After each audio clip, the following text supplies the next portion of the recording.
अस्सलामुअलैकुम वरहमतुल्लाहि वबरकातुहू। अल्लाह तबारक व ताला दे सोहने ते बाबरकत नाम तो शुरू करना जिहड़ा तमाम जहानां दा मालक है। ते मेरे दोस्तों की हाल चाल है थोड़ा। मैं उम्मीद करना कि तुसी मेरे सारे बिरा दोस्त ठीक होवोगे ते अल्लाह तबारक व ताला थोड़े ते हज़ारा नेमतां ते बरकतां दा नज़ूल अता फरमाए।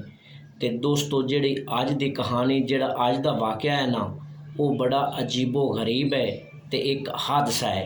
अगर मेरे तो कोई मिसटेक गलती हो जावे तो माफ़ करना, अगर वो किसी अखबार ते पढ़े आवे तो चलो अज दा वाक़या कहानी शुरू करने। 1972 दा ये वाक़या है। एक मुल्क तो जहाज़ उड़दा है ते उनदे विच पैलट वगैरह पा के टोटल बंदे बनते ने 45। वो 45 बंदे होंदे ने ते वो अपने मुल्क तो जदों जहाज़ उड़दा है ना तो उन्हें जेड़े मुल्क ते जाना होंदा है उस रस्ते दे विच पहाड़ियां दा सिलसिला बड़ा लम्मा चौड़ा होंदा है ते मौसम भी होंदा है सर्दी दा। जदों वो जहाज़ 1972 दे विच उड़दा है ना ते उड़दा जा रहा है ते रस्ते दे अंदर किसी टैक्नीकल खराबी दी वजह तो वो जहाज़ हो जाता है खराब। जदों खराब हो जाता है ना ते वो जहाज़ नीचे आना शुरू हो जाता है ते वो एक पहाड़ी ते आके ना डिगदा है ते क्रैश हो जाता है। मुकम्मल तौर ते तो वो जिहड़ा जहाज़ है ना तबाह नहीं होंदा, कुछ थोड़ा जिहा होंदा हिस्सा तबाह होंदा है, दूसरा ठीक होंदा है ते उनदे विच बंदे मर जाते हैं। कुछ 14-15 बंदे या 13 बंदे मर जाते हैं ते कुछ बंदे जख्मी हो जाते हैं ते दूसरे बंदे ठीक होंदे ने। ते उन्हां जहाज़ वालियां कोल टोटल खुराक होंदी है 12 तो 13 दिन दी अंदर। जिहड़ा भी चॉकलेट वगैरह पानी या खावन पीवन दा जिहड़ा भी समान है ना वो उन्हां कोल 13 तो 14 दिन दा हुंदा है, 12 दिन दा हुंदा है। मुख्तसर करां जदों जहाज़ पहाड़ी ते डिगदा है ना ते बर्फबारी पै रही होंदी है ते जहाज़ भी होंदा है सफ़ेद ते मजीद होंदे ते बर्फबारी पै जाती है ते दूसरा जहाज़ का जिहड़ा हिस्सा है ना वो भी तबाह हो जाता है ते अंदर जिहड़े आलात हैं जिहड़ी वैरंग वगैरह है वो भी खराब हो जाती है। तो फिर होंदा की है उस मुल्क नूं भी पता चल जाता है कि साडा जहाज़ जिहड़ा है ना वो क्रैश हो गया है, तबाह हो गया है। उत्थों वो रेस्क्यू वालियां टीमां भेजते हैं, रेस्क्यू वालियां टीमां उन्होंने तलाश करना शुरू कर देंदियां ने। तलाश करदियां करदियां 8 तो 10 दिन गुजर जाते हैं। जदों 8 तो 10 दिन गुजर जाते हैं ना तो उन्होंने अपना जहाज़ वो नहीं मिलता। तो फिर वो जिहड़े मुल्क वाले ने ना वो ये सोच लेंदे ने कि वो मुकम्मल तौर पर जहाज़ तबाह हो गया तो उनदे विच कोई बंदा भी जिंदा नहीं बचिया। तो वो अपनी जिहड़ी तलाश है ना उस जहाज़ की वो रोक लेंदे ने ते उहदे जिहड़े वो जहाज़ क्रैश होया होंदा उहदे जिहड़े बंदे मर जाते हैं ते कुछ जख्मी होंदे ने। वो अपना जिहड़ा खाना पानी है ना वो जिहड़ी 10-12 दिन की उन्हां कोल खुराक होंदी है उहदे ते गुजारा करते हैं ते 12-13 दिन उन्हां दे गुजर जाते हैं।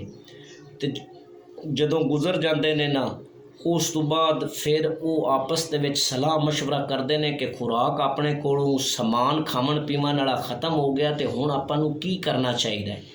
तो जदों सलाह मशवरा करते हैं ना तो फिर वो यही सोचते हैं कि जिहड़े बंदे अपने कोल गए ने ना मार उन्हां मरिया बंदियां नूं एक बंदा मरे हुए नूं खाना शुरू कर देने हैं, फिर दूसरे नूं, फिर तीसरे नूं। मुख्तसर करां कि वो जिहड़े जहाज़ वाले जिंदा बंदे होंदे ने वो मरिया होया बंदियां नूं खाना शुरू कर देंदे ने। ते जदों मरिया होया बंदियां नूं खाना शुरू कर देंदे ने ना ते उदों वक्त गुजरदा जा रहा होंदा है ते तकरीबन 2 महीने का अरसा हो जाता है। 2 महीने के अंदर वो जिहड़े जख्मी होंदे ने वो मजीद मर जाते हैं। वो मिला के ते उस तो बाद जिहड़े पहले मरे होंदे ने वो टोटल जिहड़े बंदे होंदे ने ना कोई 18 तो 20 बंदे वो मर जाते हैं। तो उन्होंने वो जिहड़े जिंदा बंदे होंदे ने वो खा जाते हैं एक एक करके। तो जदों खा जाते हैं ना तो 2 महीने गुजर जाते हैं।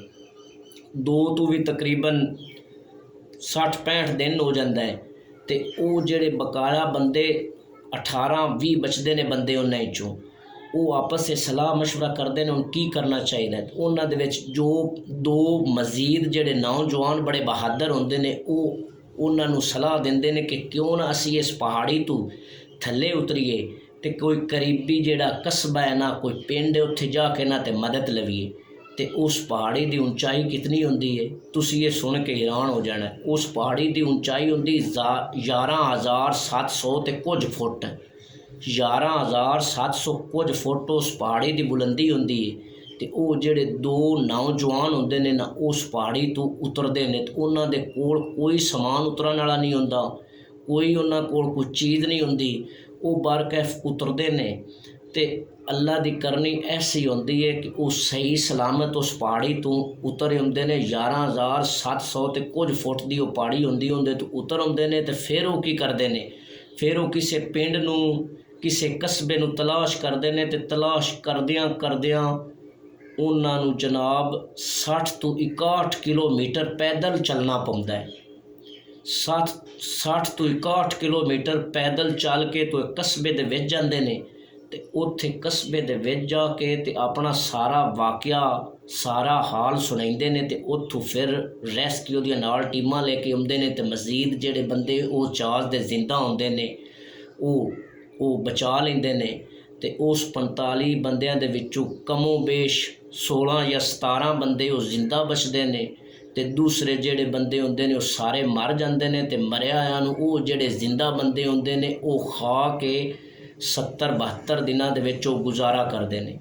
ਤੇ ਮੇਰੇ ਦੋਸਤੋ, ਅੱਜ ਦਾ ਇਹ ਵਾਕਿਆ ਇਹੀ ਹੈ। ਤੇ ਅੱਲਾ ਤਬਾਰਕ व ਤਾਲਾ ਤੁਹਾਨੂੰ ਸਾਰਿਆਂ ਮੇਰੇ ਦੋਸਤਾਂ ਤੇ ਭਾਈਆਂ ਨੂੰ ਆਪਣੇ ਕਰਮ ਦੇ ਨਾਲ ਖੁਸ਼ व खुरम रखे। अल्लाह निगहबान।